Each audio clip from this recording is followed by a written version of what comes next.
Hello everyone, welcome back to my channel. तो इसके पहले वाले वीडियो में मैंने आपको बताया था एसडब्ल्यूडी के वर्किंग पार्ट के बारे में। एसडब्ल्यूडी कैसे इतना ज़्यादा हाई फ्रिक्वेंसी करंट जनरेट करता है, ये मैंने अच्छे से एक्सप्लेन किया था। और आज की इस वीडियो में मैं आपको मेथड्स ऑफ एप्लीकेशन के बारे में बताने वाली हूँ। सो वीडियो को लास्ट तक देखना। So let's get started.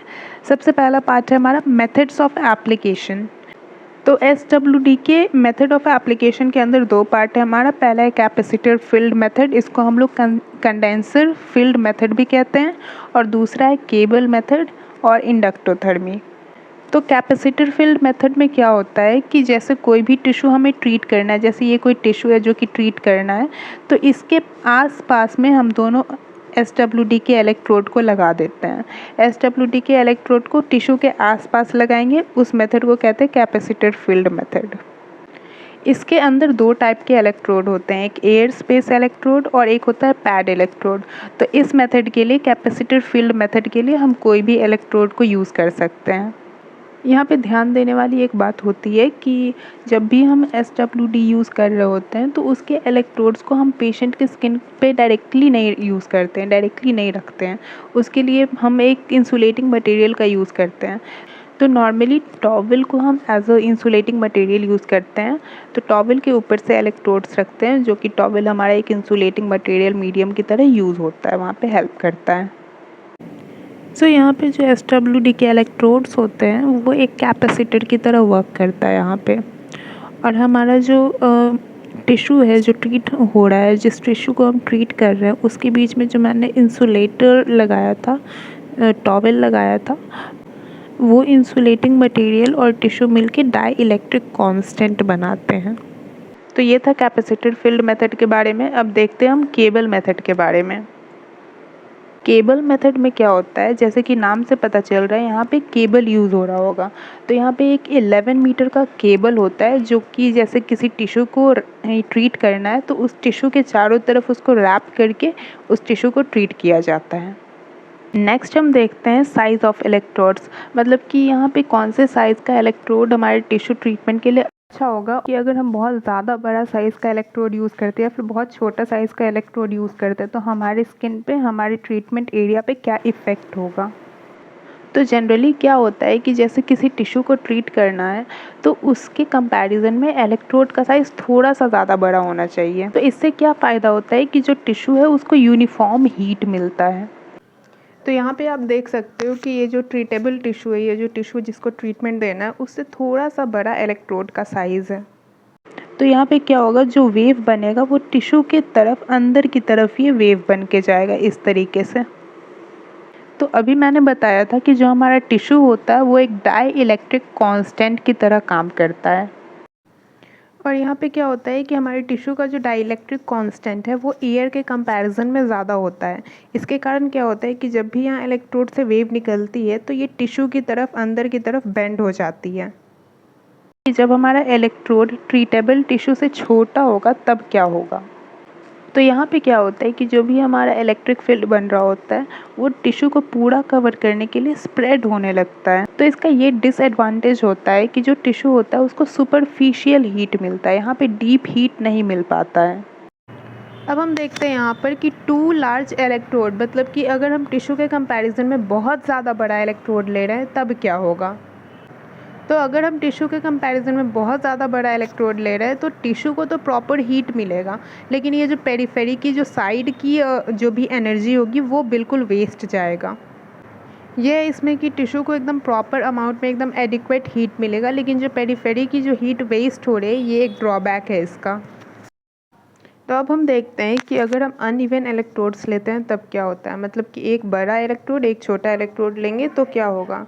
तो यहाँ पे क्या होता है कि जो छोटा इलेक्ट्रोड होता है वो छोटे इलेक्ट्रोड के साइड पे जो टिश्यू का पार्ट होता है उसको सुपरफिशियल हीट मिल रहा होता है। नेक्स्ट है हमारा स्पेसिंग ऑफ इलेक्ट्रोड, मतलब कि जो हमारा टिश्यू है और जो इलेक्ट्रोड है उन दोनों के बीच का डिस्टेंस, गैप कितना होना चाहिए ताकि टिश्यू को अच्छे से हीट मिल सके। ये होता है स्पेसिंग ऑफ इलेक्ट्रोड। तो इसमें पहला है वाइड स्पेसिंग। वाइड स्पेसिंग में क्या होता है कि जो टिश्यू है और जो इलेक्ट्रोड है उसको हम ज़्यादा डिस्टेंस पे रखते हैं। टिश्यू और इलेक्ट्रोड के बीच का डिस्टेंस थोड़ा ज़्यादा होता है। तो इससे क्या फ़ायदा होता है कि जो भी हमारा टिश्यू है और इलेक्ट्रोड है उसके बीच का जो इलेक्ट्रिक फील्ड है वो यूनिफ़ॉर्म हो जाता है। यहाँ पे ऐसा नहीं होता है कि किसी टिश्यू के किसी पार्ट को ज़्यादा हीट मिल रहा है, किसी को कम मिल रहा है। यहाँ पे यूनिफ़ॉर्मली सबको एक बराबर हीट मिल रहा होता है। तो ये एक इसका फ़ायदा होता है कि डीप टिश्यू और सुपरफिशियल टिश्यू जो भी होते हैं सबको बराबर हीट मिल पाता है। नेक्स्ट है हमारा नैरो स्पेसिंग। नैरो स्पेसिंग में क्या होता है कि जो भी टिश्यू और इलेक्ट्रोड का बीच का डिस्टेंस होता है वो काफ़ी कम होता है, बहुत कम डिस्टेंस पे रखते हैं इसको। तो इसमें क्या डिसएडवांटेज होता है कि जो भी यहाँ पे इलेक्ट्रिक फील्ड बन रहा होता है वो स्प्रेड हो जाता है टिश्यू के अंदर। स्प्रेड होने के कारण क्या होता है कि ये सुपरफिशियल हीटिंग ही बस दे पाता है, डीप हीट नहीं कर पाता है ये। नेक्स्ट है हमारा अनइवन स्पेसिंग। इसके अंदर क्या होता है कि एक इलेक्ट्रोड हमारे टिश्यू के थोड़ा ज़्यादा पास होता है और दूसरा इलेक्ट्रोड है वो थोड़ा डिस्टेंस पे होता है। तो इसको कहते हैं अनइवन स्पेसिंग। अनइवन में क्या होता है, जो इलेक्ट्रोड हमारा स्किन के ज़्यादा पास में है वहाँ पे जो इलेक्ट्रिक फील्ड बन रहा होता है वो एक जगह पे कॉन्सेंट्रेट होने लगता है, एक कम एरिया पे कॉन्सेंट्रेट होने लगता है। लेकिन जो कुछ डिस्टेंस पे होता है, जो ज़्यादा वाइड एरिया ले रहा है, उसमें कवरिंग बहुत अच्छी आती है। यहाँ पे कवरिंग बहुत अच्छे से कर पाता है उस टिश्यू को और अच्छी हीट प्रोवाइड कर पाता है, बड़ा एरिया कवर कर पाता है। नेक्स्ट है हमारा नॉर्मल स्पेसिंग। नॉर्मल स्पेसिंग मतलब ना इलेक्ट्रोड बहुत ज़्यादा दूर है ना इलेक्ट्रोड बहुत ज़्यादा पास है। इसमें क्या होता है कि एकदम एडिक्वेट अमाउंट में, एकदम प्रॉपर अमाउंट में टिश्यू को हीट मिल रहा होता है। यहाँ पे ऐसा नहीं होता है कि कहीं पे ज़्यादा हीट मिल रहा है टिश्यू को, कहीं पे कम हीट मिल रहा है। इस कंडीशन में, नॉर्मल स्पेसिंग के कंडीशन में एकदम प्रॉपर अमाउंट अच्छे से हीट मिल रहा होता है। तो ये होता है नॉर्मल स्पेसिंग। नेक्स्ट है हमारा पोजीशनिंग ऑफ द इलेक्ट्रोड्स, मतलब इलेक्ट्रोड्स को हम कैसे पोजीशन कर सकते हैं। तो इसमें दो टाइप आता है। पहला होता है ट्रांसवर्स पोजीशनिंग, दूसरा होता है लॉन्गिट्यूडनल पोजीशनिंग। ट्रांसवर्स पोजीशनिंग में क्या होता है कि जैसे सपोज करो ये हमारा फोर आर्म है, फोर आर्म के हमने मीडियली और लेटरली इलेक्ट्रोड प्लेस कर दिया, तो ये हो गया ट्रांसवर्स पोजीशनिंग। तो यहाँ पे क्या होता है कि हम इलेक्ट्रोड को मीडियली, लैटरली या फिर एंटीरियर पोस्टीरियर एस्पेक्ट में रखते हैं। ट्रांसवर्स पोजीशनिंग में क्या होता है कि हमारा जो इलेक्ट्रिक फील्ड होता है वो टिश्यू के 90 डिग्री पे होता है। जैसे कि ये हमारा फोर आर्म है, तो यहाँ पे ये टिश्यू है, जैसे ये फोर आर्म हुआ तो इसके टिश्यूज़ होंगे यहाँ पे, और इलेक्ट्रिक फील्ड इधर से आ रहा है तो ये टिश्यू से 90 डिग्री का एंगल बनाएंगे। ये होता है ट्रांसवर्स पोजीशनिंग। नेक्स्ट है हमारा लॉन्गिट्यूडनल पोजीशनिंग। इसमें क्या होता है कि सपोज़ करो कि हमें अपने एंकल जॉइंट को ट्रीट करना है, तो यहाँ पे हमने क्या किया कि एक इलेक्ट्रोड को सोल के पास रख दिया और दूसरे इलेक्ट्रोड को नी के पास रख दिया। तो इससे क्या हुआ कि जो भी हमारा पैर का जो भी टिश्यूज़ है उसके पैरेलल इलेक्ट्रिक फील्ड जा रहा है, तो इसको कहेंगे लॉन्गिट्यूडनल पोजीशनिंग। जैसे कि यहाँ पे देखो टिश्यूज़, हमारे पैर की टिश्यूज़ ऐसे हैं और इलेक्ट्रिक फील्ड भी ऐसे ही जा रहा है, तो ये हमारे टिश्यूज़ के पैरेलल जा रहा है, इसलिए इसको लॉन्गिट्यूडनल पोजीशनिंग कहेंगे। नेक्स्ट देखते हैं हम methods of application of electrodes. तो पहला मेथड है coplanar method. Coplanar method basically हम अपने बैक टिश्यूज़ को, पीठ के टिश्यूज़ को ट्रीट करने के लिए यूज़ करते हैं। तो इसके अंदर बेसिकली क्या होता है, जैसे कि ये हमारा बैक है, हमारे ये पीठ है, तो इसके ऊपर हम इलेक्ट्रोड को एक यहाँ पे रखेंगे, एक यहाँ पे रखेंगे, इलेक्ट्रोड को आपस में पैरेलल मैनर में रखेंगे।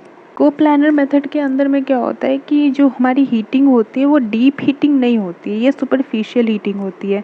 लेकिन यहाँ पे सबसे मेन बात ध्यान देने की ये होती है कि इलेक्ट्रोड को हम कितने डिस्टेंस पे किस तरीके से प्लेस करें। यहाँ पे जो ये दोनों इलेक्ट्रोड होता है वो बहुत ज़्यादा पास में प्लेस नहीं होना चाहिए, इसमें एडिक्वेट अमाउंट की स्पेसिंग होनी ज़रूरी है। अगर हम इन दोनों इलेक्ट्रोड्स को बहुत पास पास रख देते हैं तो क्या होगा, जो इलेक्ट्रिक फील्ड होगा वो आपस में ही एक्सचेंज होके रह जाएगा, ये टिश्यू के अंदर जाएगा ही नहीं। इसीलिए ये इम्पॉर्टेंट है कि इन दोनों की स्पेसिंग ध्यान से अलग अलग थोड़े डिस्टेंस पे, एडिक्वेट अमाउंट ऑफ डिस्टेंस पे रखा जाए। तो ये जो एडिक्वेट स्पेस है वो कैसे पता लगेगा, तो वो इससे पता लगेगा S greater than S1 plus S2। यहाँ पे S क्या होता है कि ये जो दो इलेक्ट्रोड होता है इन दोनों के बीच के स्पेस को S बोलते हैं, और S1 क्या होगा, जो ये इलेक्ट्रोड है और जो टिश्यू है, जो टिश्यू और इलेक्ट्रोड के बीच के गैप को S1 बोलेंगे इस वाले को, और दूसरे को S2 बोलेंगे। तो जो टिश्यू और इलेक्ट्रोड के बीच का गैप है उसको S1 और S2 बोल रहे हैं। तो S1 और S2 के सम से ज़्यादा डिस्टेंस होना चाहिए S का। इन दोनों के डिस्टेंस के सम से इसका स्पेस ज़्यादा होना चाहिए। तो इस फॉर्मूले के अकॉर्डिंग हम स्पेसिंग डिसाइड कर सकते हैं। नेक्स्ट है हमारा कॉन्ट्रा प्लानर मेथड।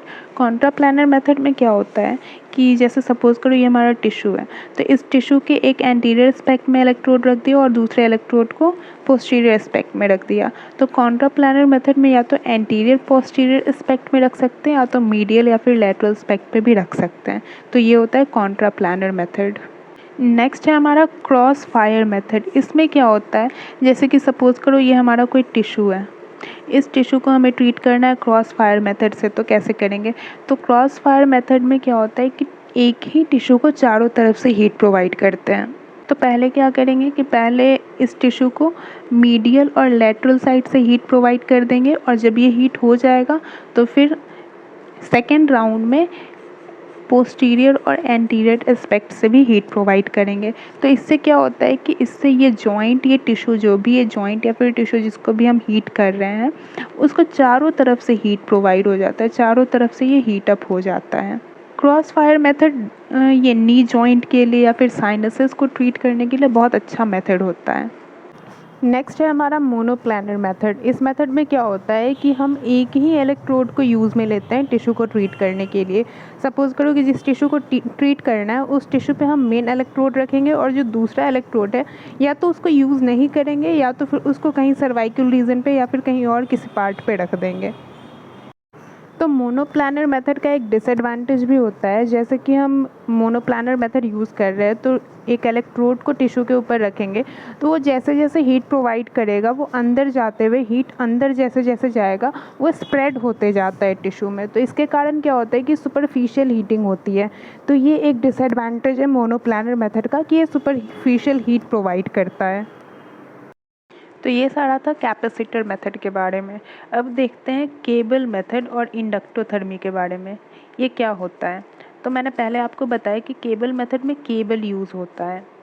तो इस मेथड में हम 11 मीटर का केबल यूज़ करते हैं जो कि इंसुलेटिंग मटेरियल से इंसुलेटेड होता है, ताकि उसको यूज़ करते हुए कोई भी शॉक ना लगे, ना पेशेंट को ना थेरेपिस्ट को। जो केबल मेथड होता है वो बहुत रेयरली यूज़ किया जाता है। हमारे क्लिनिकल सेटअप में जनरली कैपेसिटर मेथड ही यूज़ करते हैं। तो ये जो केबल मेथड होता है इसको हम दो तरीके से यूज़ करते हैं। पहला है हेलिक्स और दूसरा है रैप्ड। हेलिक्स मेथड में क्या होता है कि इसको इस तरीके से हेलिकल फॉर्म में, ऐसे सर्कुलर फॉर्म में करके पेशेंट के ऊपर सरफेस एरिया पे रख दिया जाता है। और रैप्ड मेथड में क्या होता है कि जैसे ये कोई हमारा ट्रीटेबल टिश्यू है, जैसे ये हमारा फोर आर्म है, तो इसके चारों तरफ रैप करके रखते हैं। तो ये होता है हेलिक्स मेथड और ये होता है रैप्ड। तो यहाँ क्या होता है कि जनरली हम लोग बहुत बड़ा एरिया अगर ट्रीट करना है तब केबल मेथड यूज़ करते हैं। तो जैसे कोई सरफेस एरिया, कोई फ्लैट सरफेस एरिया को ट्रीट करना है तो उसमें हम हेलिक्स फॉर्म को ऐसे सर्कुलर फॉर्म में केबल को बना करके तब ट्रीट करते हैं। और अगर कोई लंबा सा, जैसे हमारा पूरा आर्म ट्रीट करना है हमें, तो वो पूरा ऐसे लंबा सा पार्ट होता है, तो उसमें हम रैप्ड मेथड ऐसे रैप करके यूज़ कर सकते हैं। तो ये था हेलिक्स और रैप्ड मेथड। अब इसमें क्या होता है कि जैसे ये हम लोअर लिम्ब को ट्रीट कर रहे हैं तो रैप मेथड से, तो ये इसको हम रैप कर देंगे चारों तरफ से। तो इसमें क्या होता है कि ये जो केबल है ये हमारे स्किन के डायरेक्ट कांटेक्ट में नहीं होगा। इसके अंदर हम या तो टॉवल, कुछ वैसा टॉवल सा रख देंगे, तब हम उसके ऊपर से इसको रैप करके यूज़ करेंगे, या तो फिर हम इसको टिश्यू से थोड़े डिस्टेंस पे रैप करके यूज़ करेंगे। तो वहाँ पे 2-3 सेंटीमीटर्स का डिस्टेंस होना चाहिए स्किन और केबल के बीच में। एक और बात ध्यान देने वाली होती है यहाँ पे, जैसे कि हमने ये रैप किया और दूसरा यहाँ पे रैप किया, तो जो डिस्टेंस हमने यहाँ पे रखा है रैप के डिस्टेंस को, वही डिस्टेंस यहाँ पे भी होना चाहिए, सेम डिस्टेंस पे यहाँ पे रैप होना चाहिए। ऐसा नहीं कि एक यहाँ पे रैप कर दिया, फिर दूसरा इसके बहुत पास कर दिया, फिर दूसरा बहुत दूर कर दिया, ऐसे नहीं करेंगे। यहाँ पे क्या होता है कि जो ये केबल है, इस केबल के और स्किन के बीच का जो डिस्टेंस होगा वो जितना ज़्यादा होगा उतना अच्छा डीप हीटिंग प्रोवाइड करेगा ये। तो इसमें क्या होता है जब हम ऐसे ट्रीट कर रहे होते हैं केबल मेथड से, जैसे कि मैंने आपको पहले वीडियो में बताया था, एसडब्ल्यूडी के पहले वीडियो में, कि ये बहुत ही ज़्यादा हाई फ्रिक्वेंसी करंट जनरेट करता है, मतलब कि वो 1 सेकेंड में बहुत ज़्यादा बार ऑसिलेट करता है।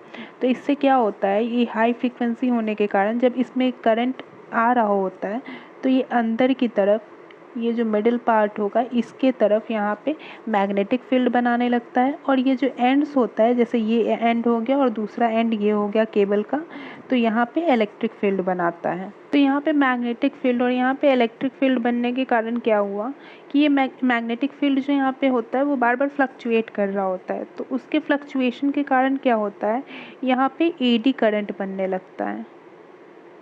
ऐसे यहाँ पे एडी करंट बनने लगता है, और ये जो यहाँ पे एडी करंट डेवलप हुआ ये ही हीटिंग के लिए रिस्पॉन्सिबल होता है, यही हीटिंग प्रोवाइड करता है टिश्यू में। तो यहाँ पे क्या होता है कि ये जो मैग्नेटिक फील्ड यहाँ पे क्रिएट हो रहा है, यहाँ पे मैग्नेटिक फील्ड जो बन रहा है वो क्या करता है कि हमारे लो इम्पीडेंस वाले स्ट्रक्चर्स को, जैसे कि ब्लड वेसल्स, मसल्स, इन सारे स्ट्रक्चर्स को हीट प्रोवाइड करने में हेल्प करता है। ये जो यहाँ एंड पे जो इलेक्ट्रिक फील्ड बन रहा है ये हमारे हाई इम्पीडेंस वाले स्ट्रक्चर्स को हीट अप करने में यूज़ करता है, जैसे कि फैटी टिश्यूज़ हो गए, फाइब्रस टिश्यूज़ हो गए, तो इन सारे टिश्यूज़ को हीट अप करने में इलेक्ट्रिक फील्ड हेल्प करता है। So that's all for today.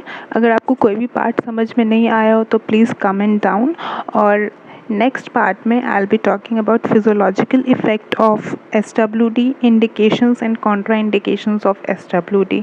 तो तब तक के लिए bye bye and take care and stay tuned.